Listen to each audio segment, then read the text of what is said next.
Welcome back to the official Atari Games podcast. This is Jason here, and I am joined by two lovely gentlemen. Joining us again is Jeron Moore, executive producer at Apogee. Welcome back, Jeron. How you doing? Hey guys. And for the first time, Sam Prebble, aka Trigger Happy Interactive, the creator of Turbo Overkill. Welcome to the pod, Sam. Hey, thanks for having me. Thank you for being here, and congrats on the release, the shadow drop of Total Chaos.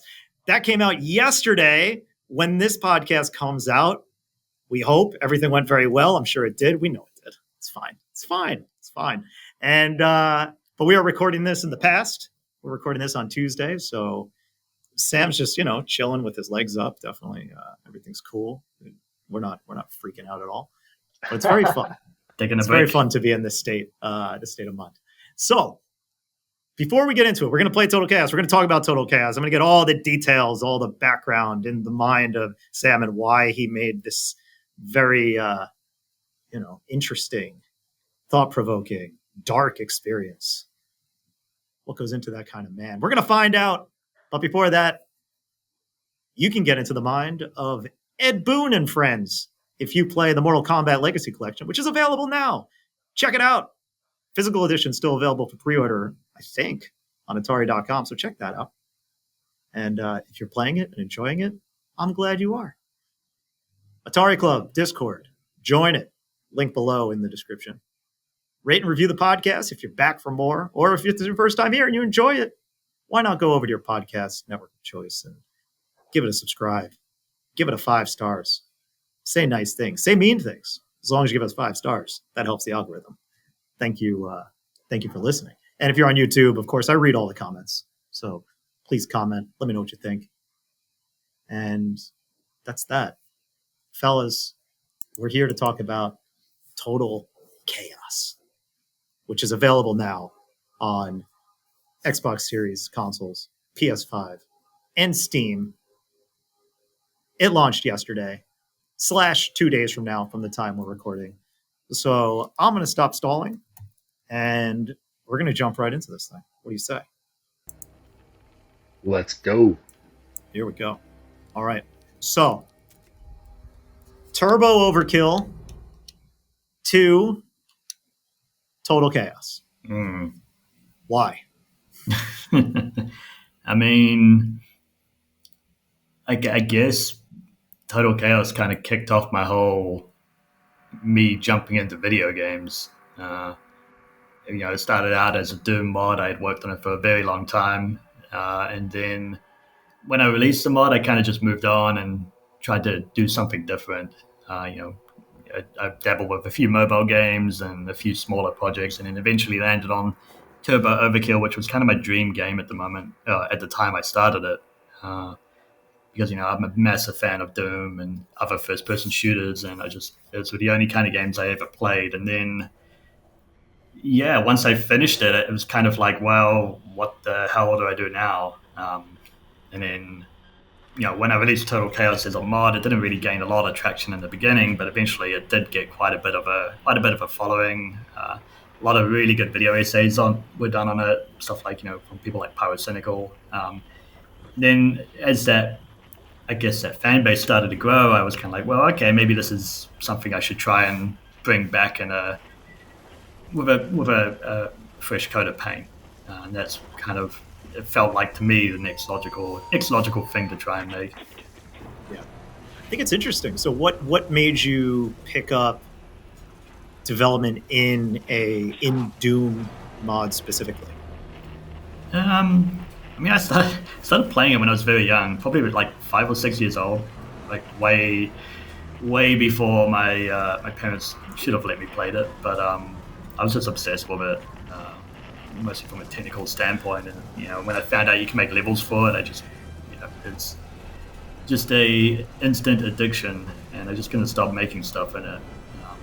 And it kind of, it was fun. Like, it taught me a lot about game design and level design. And then eventually, when I started trying to make standalone experiences like the mod Total Chaos, it was a really good tool to try and teach myself how to make games, essentially. And what kind of tools did you use to teach yourself how to make them? Like that's kind of I think that's kind of interesting. A lot of people often ask. I mean, honestly, the most amount of people who ask, and Jared, maybe you could relate to this as well, are parents of kids who are like, "Well, he really wants to make games. What does he do?" And my answer is usually, "Well, start making games. There's so many resources out there to start doing it." So how did you do that? Because you are self taught in a way, right? Hmm. Yeah, I mean, lots of trial and error, mostly just wasting time, experimenting and tweaking things and seeing what they did. I mean, when I went to college, didn't have anything about how to design games or anything like that. It was basically just here's how to use a 3D package for if you want to work in film or television or advertising. So I kind of went along that road and just tried to teach myself 3D. I mean, with YouTube, you can just learn anything you want now, and there's really nothing blocking you from just jumping in and making games. It's all free. Um, you know, the engines are free. All the knowledge you can find is free. Don't have to go to college for it. Yeah, exactly. That's the best advice is to just make games, really. Yep, it's pretty much what I say as well. Um, and now, so you decided. So what was the logic to say, all right, I'm going to remake this thing in Unity? I think I know a lot of people are still playing the mod, and I get a lot of people saying, "Hey, I can't run this thing well, or I have this issue with the mod." And essentially, at the time, this was about 2 or 3 years after the mod was released. I lost the source code for it. I didn't really have any interest in jumping back in and trying to fix up something that I kind of felt like was done in a way. Like the mod was done. I kind of did what I wanted to do with it. But yeah, trying to get the thing running on so many different systems and compatibility was just such a nightmare because of the way it was built, uh, essentially. But going to Unity, I was like, well, okay, now I have an opportunity to try and make something that can work on a much larger array of systems rather than just having a very specific setup of a computer. And then it was mostly just for compatibility, and that was me when I started making the Unity version. It was literally just a one-to-one copy of what the Doom mod looked like. It had all the old textures and all the old models, but then I stuck a VR headset on. I was like, okay, this looks kind of naff. I kind of want to make it look a bit nicer for VR, and then it basically snowballed into what essentially is a full remake of what the mod is. It's cool. So what was the timeline then? Give me because you started because Total Chaos came first, right? Then Turbo Overkill, then Total Chaos. Mm. Why make Turbo Overkill instead of continuing with Total Chaos? I think at the time I finished the mod, I was just I guess, a bit burnt out on horror. I wanted to try and make something a bit more fast paced, which was why. Yeah, I mean, it's kind of the way with projects. I will usually spend a lot of time on it. Like with Turbo Overkill, even I get to a point where I finish it and I release it. I'm like, I don't want to touch this thing again. I'm done. But then I sit back from it for a few months or a year, and then I look back on it and I'm like, okay, maybe I do want to get back into doing that. And I think that's what happened with with Total Chaos was, I was sick of it, did something else, and then I was like, okay, now I kind of want to go back to it. Um, and there was still a lot that I wanted to do with it that didn't fit into the mod because of limitations. But now working with the Unity engine, I could just go back and do whatever I want, and there were barely any restrictions with that, which was nice. Got it. Very cool. And then how did you decide? And then I guess you built Turbo Overkill in Unity as well, right? So you had a familiarity with the language, with the engines, so why not? Cool. Yeah, it was more of. I mean, originally there was a version of Total Chaos, so I started this back in. I mean, I was kind of prototyping all the way back in 2021, but I didn't start serious production on it until right after Turbo Overkill was done. So back then, there was a version of it that was with the Unreal Engine, but then I decided to switch to Unity just because it was something that was I felt more confident in at the time. I mean, I think both engines are great. I just used Unity a bit longer. They definitely have their pluses and minuses. It's always funny when someone kind of has assumptions about what Unity can do or what Unreal can do. Like, well, Hmm. it's not exactly how it works. Yeah, yeah. I think, yeah. There's reasons to use each engine. Yeah, my favorite thing to point to, because you're like, oh, it looks like a Unity game. Some people will say that about some other games, like as a pejorative, and you're like, well, my response is always, Ori was made in Unity, Hmm. Ori and the Blind Forest, Hmm. like, and it's actually interesting that I think I saw one of the Steam reviews. People were like, oh, it's an Unreal game, so it's like, oh, actually, no, it's not. In a way, I think that's kind of a compliment. That's kind of cool. Hmm. So there you go. I Was want to bring. Oh yeah, go ahead. It's funny because people keep thinking this is an Unreal game, and they did that with Turbo Overkill as well. They keep thinking it's an Unreal game, and I think for Turbo Overkill, I don't know why people think that, but for Total Chaos, I can see the confusion because it did start out as an Unreal project, and there were screenshots of it as an Unreal project that were released a long time ago, and I think they kind of just stuck in Google's algorithm somehow. But for Turbo Overkill, I don't know why people keep saying there's an Unreal game. I guess because it's got reflections everywhere and rain. Maybe that's it. It's as simple as that.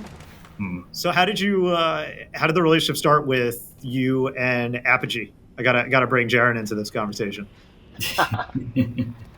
Yeah, well, it's a funny story. I don't know if you want to tell it, Jeron. No, he's just gonna I'll sit there and listen. no. I mean, you kick it off. You can segue it to me. Yeah, it was funny because I was I put out a YouTube video, like I think a 7 minute gameplay video back in it might be 2021. I've lost track of time, but I put a video out. I was talking to a couple of publishers at the time, but then I saw Apogee posted this video saying that hey, we're getting back into publishing games. Was that one with John St. John that you guys did? Mm-hmm. And then it's like Yeah, that was Apogee now. yeah, Apogee now, yeah. And I was like, oh, okay, I'll just reach out. Probably nothing will come of it. And I think at the same time I sent the email to you guys, like Jeron messaged me was it on Twitter? Like you sent me a message on Twitter, and we are kind of like, I sent you a message on Gmail, and you sent me a message on Twitter, and it was kind of like and just messaged each other out of the blue without even knowing it. I think that's how it went down. I'm not sure. Was that how it went down for you? Yeah, it was serendipitous. And Scott was super excited about Turbo Overkill as well, and how that was looking.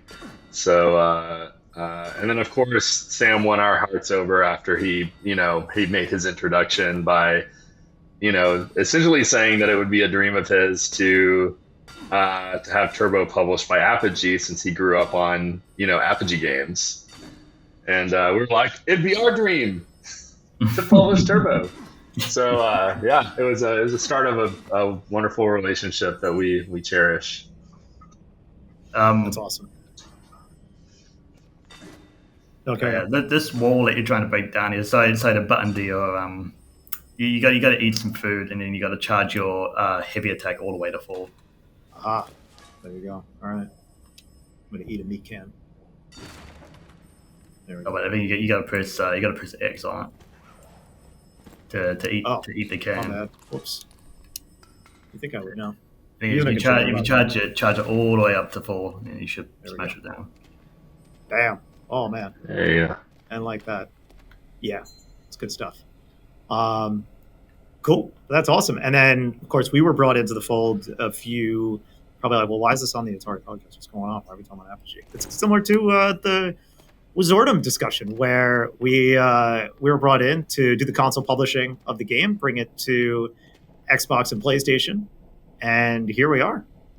We partnered with Black Sheep, which is the same team that did the console ports of Turbo Overkill. So there was that prior relationship. Those guys were awesome to work with. Shout out to Jean-Louis.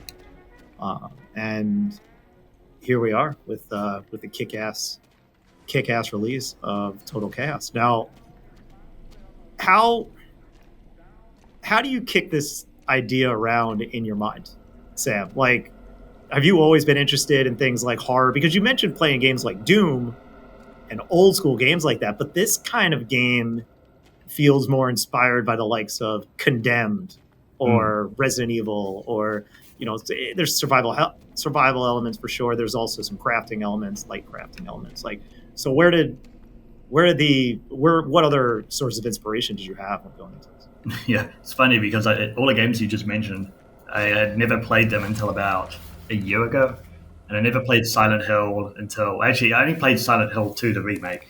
But I think in terms of horror inspirations, like I was working at a TV station, probably maybe 8 or 9 years ago, and I'd watch a lot of horror Let's Plays of games. So I was familiar with Silent Hill through watching Let's Plays of it. But I never actually got to experience it myself. Like I skipped the whole PlayStation thing when I was a kid. I was more of a Nintendo guy. But in terms of so like horror inspirations, I love those games, watching the Let's Plays. But for this game specifically, a bit unlikely. But the inspirations were Dark Souls and Stalker. Dark Souls because of the combat system, like stamina management, and the focus on melee combat. That was and the exploration and unlocking shortcuts and all of that. I love that stuff from the Dark Souls games. There was that, and then Stalker in terms of I was playing a lot of I was playing a lot of that at the time, and I just love the way they did inventory management and keeping your vitals up, making sure you're well fed and you're not bleeding out. I just love that aspect. Yeah, truly focusing on that survival side. Yeah, those were my main inspirations for this. It's definitely. All right. A little bit of technical mishaps there, but we're all right. We're back. Oh, damn. Guy just kind of got me from behind. So I was going to ask, was it intentional that in this section here that the crowbar is supposed to break? Or is that just because I'm really bad at whacking boards? No. It's completely intentional. Okay. How rude. It always breaks. Why are you so mean? That's my next question. I get. That's the only crowbar in the game that has. It's the only crowbar in the game that has unlimited durability up until it has 0 durability. Right. It's by design. Oh, right. I gotta close them. Oh no. Oh yeah, right. Oh no. I did not do that the way it was supposed to go. That's an Easter egg. He just beats himself to death if he can't catch you in time. Oh, perfect. Yeah. Yeah, I remember going through that. I'm supposed to do that, and I don't know why there. I just got dumb. Just really dumb for a minute there. Yeah. What goes into balancing a survival game? Because I always wonder that. I have anxiety going into survival games like this because I'm also the same kind of guy that will hold on to the big, powerful weapon through the end of the game, thinking, well, I'm going to need it eventually, and then never use it. And then realize, I should have been using the rocket launcher this whole time because I hadn't. Yeah, it is hard, especially with this game that you kind of hold on to your everything that you find. You're basically holding on to it right until the second to last chapter of the game. So, yeah, I mean, it's just a lot of playtesting, a lot of trial and error, seeing what works, seeing what doesn't. I mean, even now, I'm still playing through the game and tweaking item locations and things like that, just to, make sure the experience is right. Because, that's definitely been the more trickier part of this. It's just making it feel like as good as it can for as many people as it can. Because there are going to be people out there that they'll just run through the game and ignore all of the crates and just not break any open, and then they won't get any resources from that. And then you got people who just skip all the secrets. It's there's many different ways to play this game, which makes it a lot harder to try and balance it for everyone. So is that your tip? Break all the crates? Yeah, break all the crates. Any crate you see, smash it open. Because you also don't have there's no like melee. You can't like punch a guy. You're kind of stuck. Like the game quickly goes from condemned to amnesia in a span of seconds once you're once your weapons break. Yeah, it's you'll always have something, at least, even if it's a. I mean, at this point of the game, you won't, but most of the time you'll have. I mean, even if you have to start using just a wooden stick to kill monsters with, you surely have one of those in your inventory. Not the recommended way to play the game, but it is possible. But With usually a stick run. Yeah. Well, not at this point of the game, just because it's this is kind of more of the most of this chapter you run through without any weapons, but after this you kind of have you do get a lot of stuff. Right. So then should I maybe flip this off and go to that didn't sound right. Go to I'm gonna flip this off. I'm gonna flip off the game. Should I then go to the chapter select? Right. Got to do a thing here. No? On that thing. So that's a little hint. Your mega symbol. Right. Right. It points to the left, but can't go through this as a giant eye here. Got the key though. Do I have to use the key? I don't want to spoil it. All right, fair enough. I've done this before, but usually I got right. And then these things correspond to the numbers, etc. It's the numbers, Mason. I'm just going to throw out as many references to games as I can here. Oh, right. Yeah. So I remember this. Okay. This is not this. This is the worst kind of game to play while I'm doing this, doing a podcast, because I'm like, then it's like, oh, right, I got to remember the numbers and what's pointing to what. So what is this? Okay, so that's pointing to the left. So now I got to go to the omega thing and point to the left as the omega. Got it. That's right. So here we go. We're going to find the omega. You only have to remember 3 of them. That's true. And then you just do a deduction for the left. Can I tell you, I just played through Ghosts of Yote. All right. And there's a whole section of that game where you're supposed to use this cipher to do what that's already in right position, to use what the Kitsune, one of the Yote 6, tells you. And so that tells you the position of all these fox statues. As I got ahead of myself and just wanted to explore the land, I basically did all of these optional side quests through trial and error before I even had that cipher on me, and just brute forced my way through it. I was like, well, this makes sense. That guy's got this position, so he should be this way. And then I kind of figured it out myself, which, that's not how you're supposed to play it, but it's a way to play it. Sorry, I'm just in a very dark corner, and I did not adjust the brightness on this TV. I'm in a very well-lit room right now. The game is dark, everybody. The game is dark. And it's by dark and broody. It's by design. Exactly. Very happy-go-lucky. Does working on a game like this alter your state of mind at all, Sam? Like, do you find like you need to engage with some happy thoughts every so often? Or do you thrive on this kind of darkness? Surprisingly not. I mean, there are some sections where especially the insanity sections, like they do get quite overwhelming, but I mean, I'm kind of used to like overwhelming stress in video games, so it doesn't really affect me much. Like I don't have to go and pat a kitty after I played this game or anything like that. I do. You do? I also think you have to have an altered state of mind in order to make a game like this. Oh yeah, it'll be pretty insane.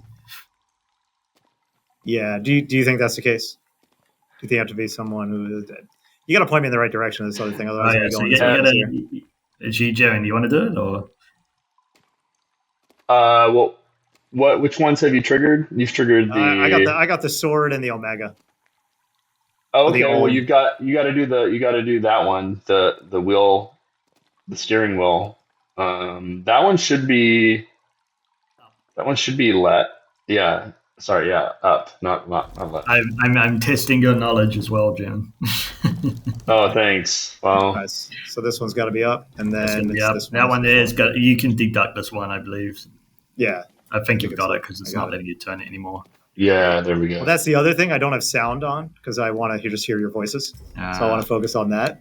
Again, You want me to a make little the bit sound effects? behind the production. Yeah, make the sound effects. That'll be awesome. Let's do one of my favorite videos that I like bring up every so often is the Half-Life 2 mod where the guy replaces all the sounds with his own voice. And that was actually, they did that for Neosprint, a game we released last year, I think. Oh, man. You're going to want to pay attention in here, Jason. Definitely go the other way. All right. Well, Make your way through. Make your way through. You got your dash gonna, as well with the circle button. Oh gosh. Yeah, I think I'm just gonna die. You have a sliver of a chance. Yeah, it's not. Nope, definitely don't. Definitely don't. I was just overwhelmed. But I see why there's a save state right there. So that's pretty helpful. It's very conveniently placed. Very cool. So, Jeron, let's go to you. Let's get you in here a little bit. What excites you most about Total Chaos? Well, this is just a whole other side of Sam. I spent so much time kind of engrossed in the world of Turbo and having the privilege of helping him bring that to life. This has been a whole other realm, and it's Apogee's first foray into into the horror genre, which is really exciting for all of us. When I saw that Sam was putting this together, I knew that we had to find a way to be involved and help Sam get this out to a bigger audience. There's a reason why it was one of the, if not the most popular Doom 2 Total Conversion mods to ever be made. And I just love the story behind it. I love that this is the genesis of Sam's journey, the origin point of Sam's journey as a video game developer, and kind of seeing where he started with the original mod, and then just seeing his growth, and kind of observing what his journey was as he went to work for Meta FX and everything he did in between, like all those skills he gained and how he honed his craft. It's evident in this title, and will continue to reveal itself in future works, which I'm also privileged to know about. So be exciting. Nice tease there. Exciting news to share as we keep trudging forward into the new year. I think one of the things that was really fun for Sam and I, we had a call with our PR agency, Uber strategist, and our senior account exec, CJ. He's a huge Silent Hill fan, and he was super excited about Total Chaos. This is his bread and butter. It's what he loves.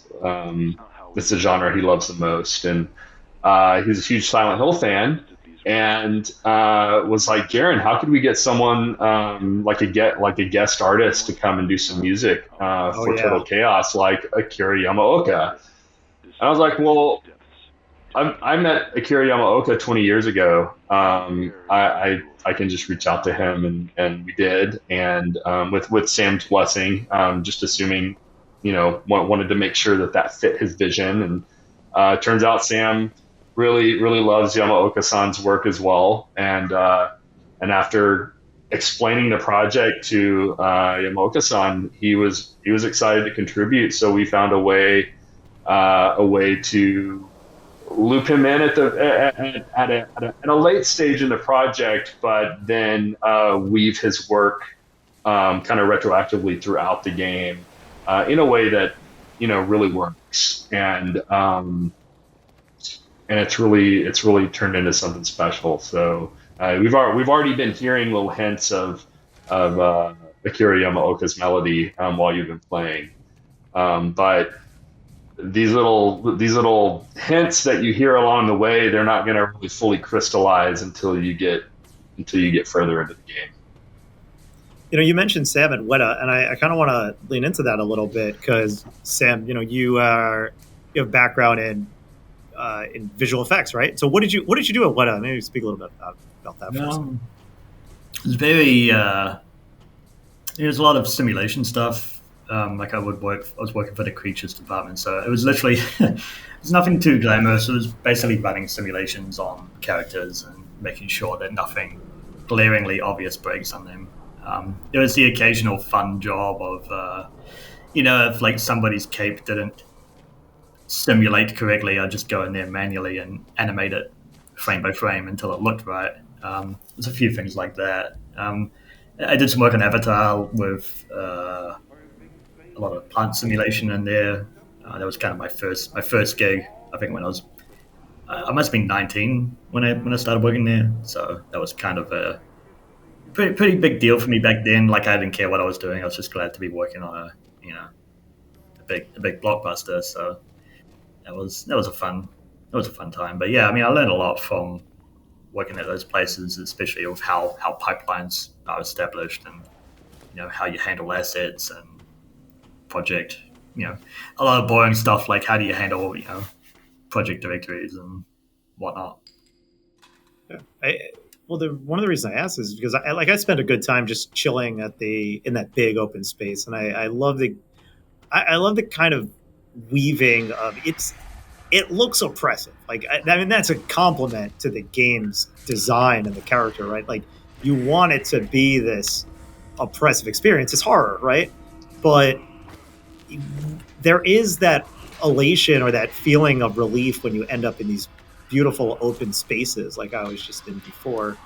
And I was wondering if maybe your experience at Weta or how you become more visually minded. I think we talk more about the design and development, but how does this where does this sense of visuals come in as well? I think I always wanted to be a filmmaker, so I did a lot of just make a lot of movies back in in my teens. It didn't really go anywhere though, because I kind of got to a point where I felt like if you want to make movies, you kind of need a bit of money to be able to do it. Like you can do it for free. You just have to be really smart about it and about how you do it. And yeah, I did a lot of experimentation with just making short films. Didn't really get anywhere with that. I did a few animated short films just because it's like my skills as a 3D artist. I wanted to put that to use. And I mean, they kind of got somewhere to a certain extent, but it took a good 5 years to just make, like an 8-minute short film. And I just told myself, this is not a sustainable way to make a living. Like I can't just keep making short films and hope that, one of them takes off. So I kind of took all of that knowledge and I just put it into my games. So, stuff like, like I'm quite a visually minded person. And I think that's mostly just from me, with my filmmaking background, which definitely helped with trying to establish the look for this game, and in terms of pacing, like just dropping those nice story moments here and there to try and break up the combat was a lot of I guess an extension of my what I learned through filmmaking. It's awesome. So Sam and I share a similar story in that capacity, because I also went to film school, and my dream was to pursue film and television, directing, producing, but here we both are, ended up making games. I think one of the things that, and this probably applies to you too, Sam, but you can correct me if I'm wrong, but there's a part of me that still really loves. I mean, I'm a huge film nerd and still love making stuff, but I found that game development just scratches and ticks every box, that attracted me to being a filmmaker.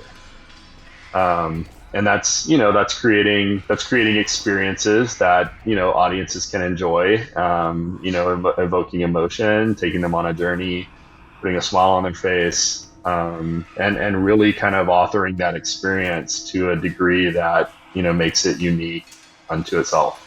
Yeah. Yeah, no, you're totally right. I mean, it might be a bit. I feel like I might be lucky with Turbo Overkill getting. I mean, well, obviously you guys did an amazing job getting it out there, but in terms of me, getting the game done and meeting you guys, and you guys push the game out. Like, I feel I got far more reach of an audience than through making games than I ever could have imagined. Trying to just make movies, right?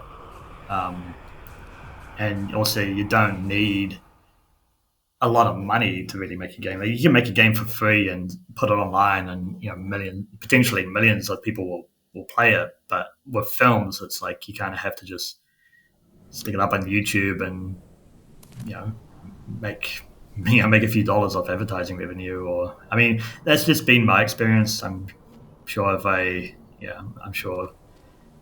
I think you never know. I mean, well, you're right to an extent. Like the amount of successful games, no one really knows what's going to be a big success, right? Look at the success of Ponkel, right, with Vampire Survivors, right? That started with a bunch of Castlevania assets and basically created a genre of bullet heaven games, which is really cool. And then slowly started replacing them with actual original assets and then avoiding it. And actually, everybody, I went completely backwards. I was like, this is unusually safe. But that's the thing. You're right. If you have a good idea, you never know what could actually catch fire. And that goes back to the original point that I made before, where when people say, hey, I want to make games, or son wants to make games, daughter wants to make games, whatever, then the tip is always, well, all right, start doing it. Go for it. Find some of those tools, start making some things, think about some concepts. Not every game has to be, Kojima level cinematic productions, right? I mean, those games are awesome. I literally just finished Death Stranding 2 last night. But this kind of shows what one person can do in Unity. I mean, granted, it takes patience, it takes time, it takes skill, it takes iteration. You're not going to make something like this overnight. But the tools are out there, and they're only getting better for people. Yeah. And it's very cool. I love what the accessibility of what's offered now.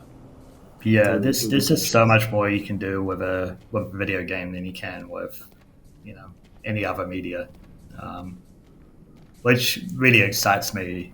Just knowing that it's like, I can take everything that I learned about film and just apply it to video games to a certain degree, but there's so much more you can do with it because it's an interactive media, right? It's just really exciting.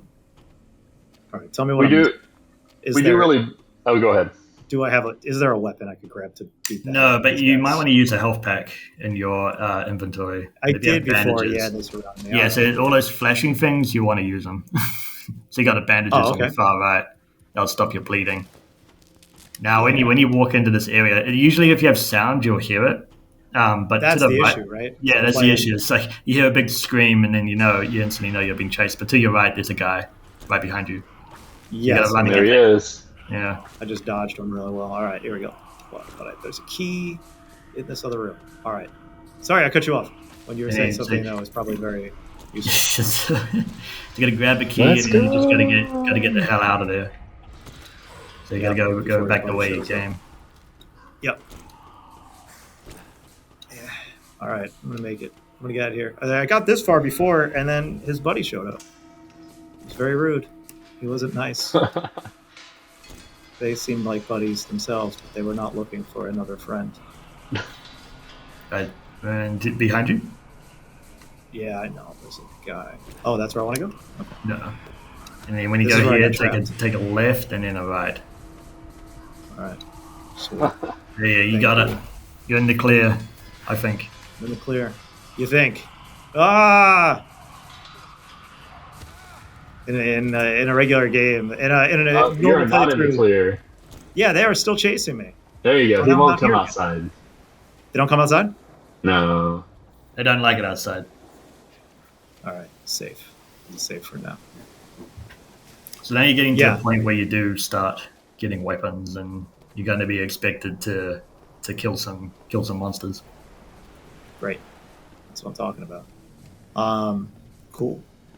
So what do you think? Like, how long has this been? What's been the game development journey from basically? I mean, let's be honest. Like leaving Weta and getting to the point where you are now. How long has that been? And my follow up question to that was going to be like, what kind of advances have you seen in tools available? Like the evolution of Unity and some new tools that have made something like this achievable. I guess. I mean, in terms of evolution, it's the biggest thing I've seen, because I started using Unity back in 2013, back when you could get a demo of it and then you pay for a license, like a one-off license to be able to publish your games without the Unity logo at the beginning, right? I think the biggest evolution for me is just seeing not so much tech. I mean, yeah, tech has gone crazy good, but something I didn't expect was how accessible it is for anybody to just jump in and make stuff. You can seeing Unreal go free, and then also not just that, but all of the offerings on top, like MetaHuman and all the Quixel library. Just seeing how how much they're pushing to get this stuff, to get this tech into everybody's hands, which is great, because I totally did not expect any of that to happen. And especially with Unity, like Unity did the same. It's like everything's free now. You can even sell your games for free, with the exception of having to pay for a subscription when you go past a certain threshold. But that's probably been the biggest advancement I've seen. Is just how anybody could just download it now. But yeah, in terms of my journey, like I guess it did start with the modding, but beyond modding, yeah, I jumped into Unity in 2013. I started making a bunch of mobile games, which didn't really go anywhere. Which is, like, anybody who wants to make video games, like, just don't. Like, if you're starting out making video games, I mean, if you want to do mobile, great. But I mean, just don't do it don't do it if it's a trend thing. Because I definitely did try and chase that whole mobile trend back in the day, and that was kind of a big waste of time.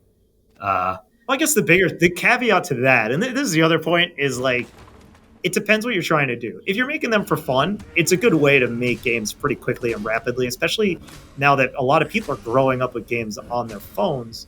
Like, they're playing Minecraft. They're not playing Minecraft on a console. I mean, some might be, but a lot of people are playing it on phones. So in that case, it's like, not everything has to become a career. If you want to make games and have fun doing it, then that's a good place to dabble. That's the one caveat I would put on that. Yeah. Otherwise, you're absolutely right. Don't go into mobile games expecting to make money.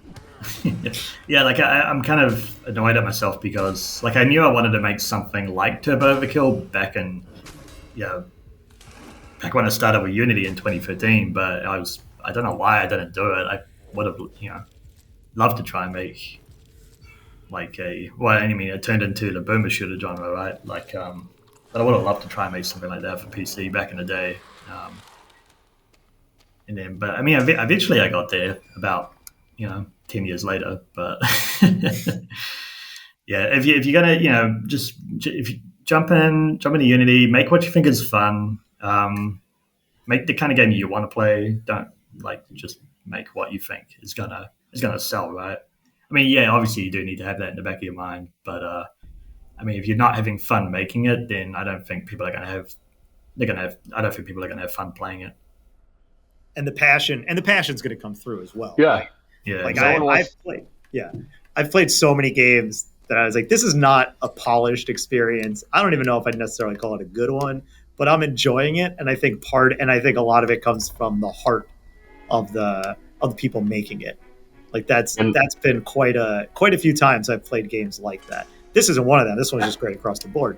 But you know what I mean. We've all played those games. Yeah, no one's going to enjoy a game where it wasn't created with some conviction behind it. Mm-hmm. Exactly. Well, now that I'm in level 2 here, I've made it, and I'm going to beat up this guy, and then Nice use of a throwable. Yeah, thanks, tutorial. And I'm gonna stop the gameplay here, and just to respect everybody's time. And I think it's time to move on to the game. Oh boy, the other game. The game that Jeron's going to hate. Here we go. Now, we spent a lot of time talking about the game. We spent a lot of time talking about talking about your work in games, and we briefly touched upon your work at Weta. And normally I play this game that revolves around Moby Games, and Moby Games is what they usually call the IMDb of games or for games. But I've also been hearing rumblings that IMDb is the Moby Games for movies. Nobody's ever said that, but they might start to. So let's start doing that. So, Sam, I want to dive even further into your past, and this is why Jeron's going to hate it, because the premise of this game is that I have brought up here, and don't cheat, all right? I have here every credit of yours in IMDb sorted by user score. Now, at first I wanted to do it by popularity, but this ranking is so bizarre. It would just be too mean. Like, for example, I'll throw one of these. What is 2018's You Sorted? What is that? Yeah. So there's a lot of I did a lot of client jobs back in the day. Just a lot of very, very small projects. A lot of them were fun to work for, but a lot of them got people would make IMDb pages for them, and then they'll just like get the whole credits, and they'll just chuck the whole credits in there. So I mean, I did work on like a couple of shots for a few things, but there's a lot of projects that I haven't actually watched myself. I mean, You Sorted, I think, was like a PSA for like some school, but I haven't seen the project. I don't know why. Yeah, I don't know why, but when I sort by popularity, that's number one. That's number one. That's number one. All right. Now, I'll give you the slightest hint, Jeron, because I don't think you know all of Sam's credits. That does not have a rating. So now you have a 1 in 15 chance. Oh, I love that. Okay. Yeah. So you guys are going to take turns guessing 3 rounds. You will only get points for the top 10 in reverse order. So number 1 will give you 10 points, number 2, 9, et cetera, et cetera. You will get 1 point for 10, 0 for anything below that. Jeron, because you are at a wild disadvantage here in that I don't know if you know. Well, actually, let me start with this question. How well do you know the films that Sam has worked on? I mean, I know I know the big ones, but I haven't held on to the obscure ones. I'm going to need, by the way, I'm going to need full titles. I've defragmented my brain since then. All right, here we go. Well, Jeron, like I said, you're at the biggest disadvantage here, so I will let you get What's the first guess. What do you think is the highest rated film in Sam's IMDb by user score?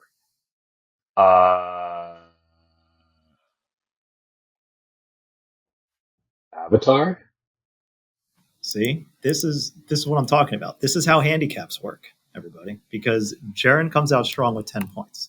Now, will he get any more? Who can say? Sam, what is your first guess? What do you think is Rise of the Planet of the Apes?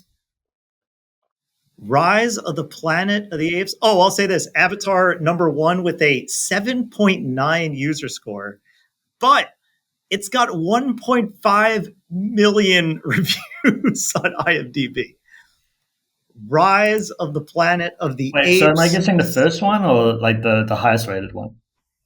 You're guessing the highest rated. So you said Rise of the Planet of the Apes. That's a good choice. That is that gives you 5 points at number 5. So it gives you 6 points.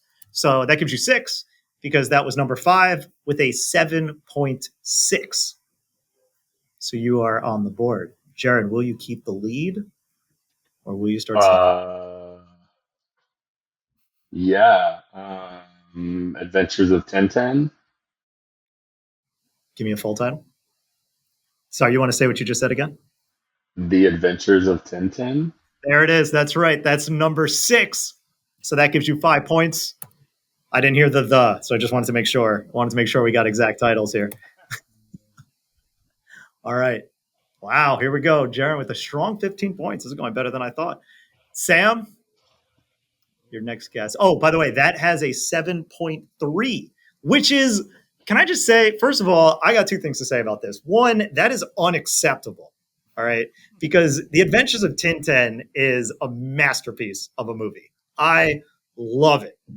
And secondly, Sam, I need to know what did you do on that project? What was it? What's So you know was what it a nightmare? Because it looked awesome. Yeah, I mean, most of those movies were a nightmare to work on. But for that one, it was mostly like all those flashbacks on the pirate ships, where they're having all those pirate battles. It's like doing all of the it was like doing all the baking simulations for all of the every single pirate. They all had like capes and all of the extravagant outfits, and just trying to simulate all of that and make sure nothing breaks. It was an absolute nightmare to work on that, but it was a lot of fun. I mean, there's a lot of trying to run a simulation, seeing it's broken, and then manually going in and fixing it, and it was just all the pirate stuff. It was that movie is so wildly underrated. That it is. I love that flooding city, that flooded city sequence with the tank. Yeah. Oh man. Oh, it's good stuff. All right. Your second guess. Oh, so for one of the top rated movies. So you still have 2, 3, 4, I mean, I'm 7, 8, 9, 10. I mean, going by like user score, I guess The Hobbit: An Unexpected Journey. Number 3 on the list. So that gives you 8 points. This is a very close game. This is coming down to the last. So, Jeron, you got 15 points right now. Sam, you got 14. Jeron, what is your final guess? I feel like that's close to the end of the ones I would recognize. All right. Should I give him a hint, Sam? Should I throw him a bone here? Go on. I don't know if I should. All right. Fine. No, you know what? I'm not. Go ahead, Jeron. Keep sweating. I'll buy a hint for minus a point. All right. I'll take that deal. Fine. I will drop you down to 14 points. And I will tell you this. I've been saying films this whole time, but there is all sorts of things on this list. There are 16 pieces of media on this list. Is Turbo Overkill on that list? Number 7 on the list. So 1, 2, 3, 4 points. Yeah, I think it's got like a 6.7 or something on IMDb. Yeah, it's rude. And, it's got a 6.8, which is ridiculous because it's obviously way better than that. But IMDb is already weird, as we've established, with how The Adventure of Tintin is and how the popularity rankings are. IMDb is doing some weird stuff. Get all your gaming ratings on mobygames.com. There's a plug. Sam, for the win, you need to get number 2 or number 4. What do you think? I mean, even I've forgotten. What have I worked on? All right. Wait, hang on. Wait, let me. Because I think there's someone there that I might have a credit for, but I only did like a couple days work on it for some reason. I'm very interested to see what you think when I tell you this. Because this is, I'm going to throw you a hint just because I'm feeling generous as our guest. First time. Maybe I want you to come back. The average scores, right? This is by the number, not the actual, like, it's not really weighted unless there's a tie, seemingly. So there could be very few scores and a high rating. That's all I'm saying. Yeah. So this is not the popularity sorting. Is Ascendance on there by any chance?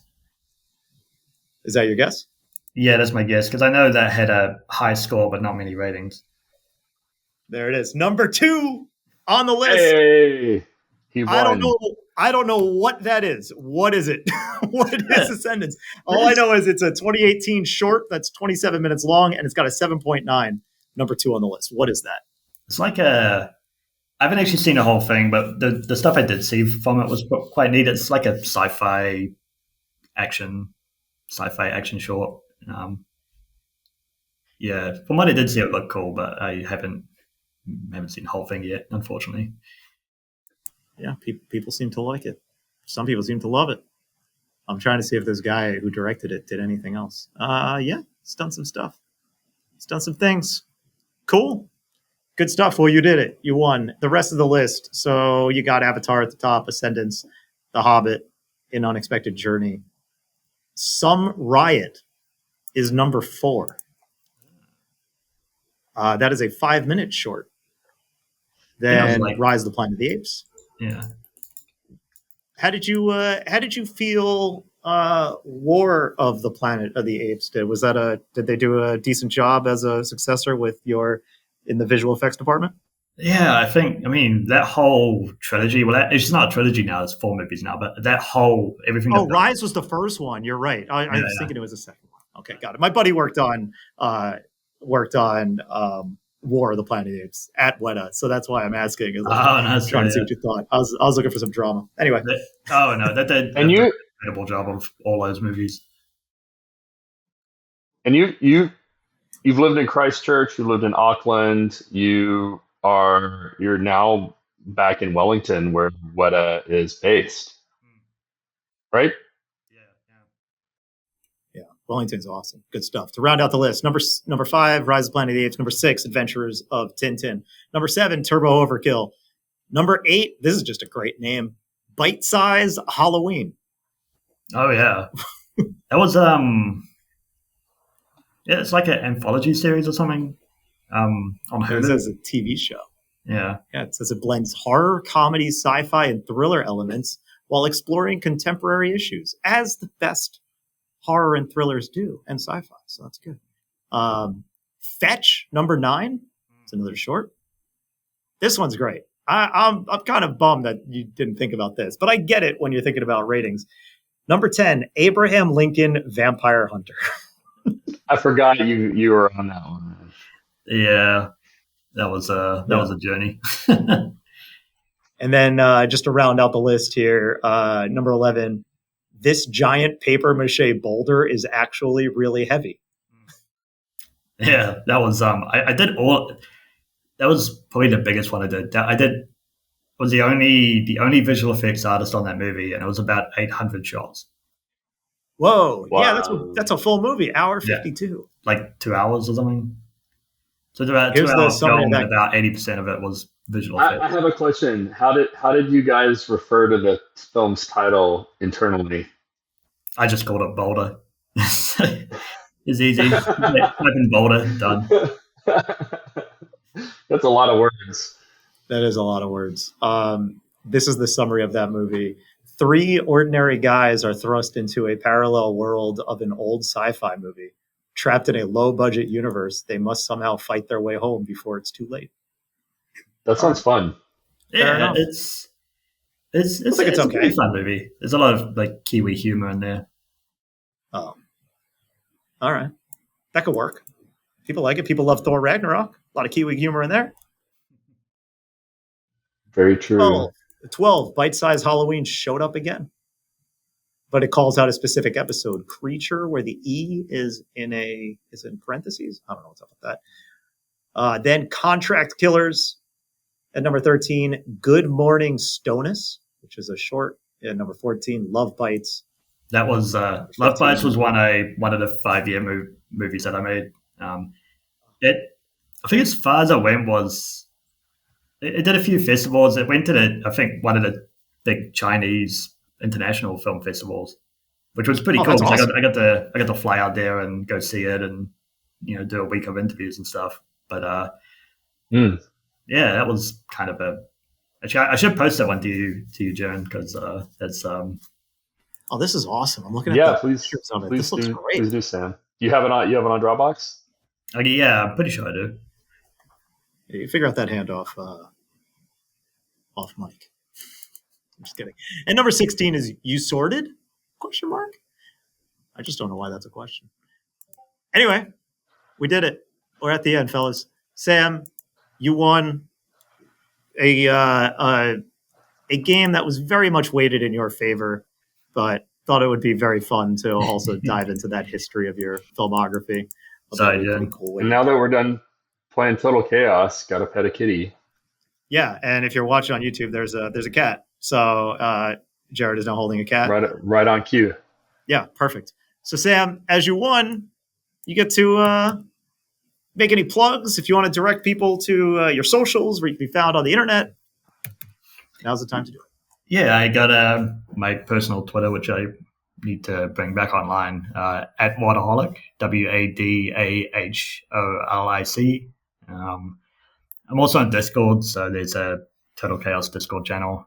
Nice. Also, I'll be sure to put all these links are going to be down below. So Total Chaos Discord. Awesome. Good stuff. Thank you for joining. Jeron, where you at? Twitter, actually, Jeron.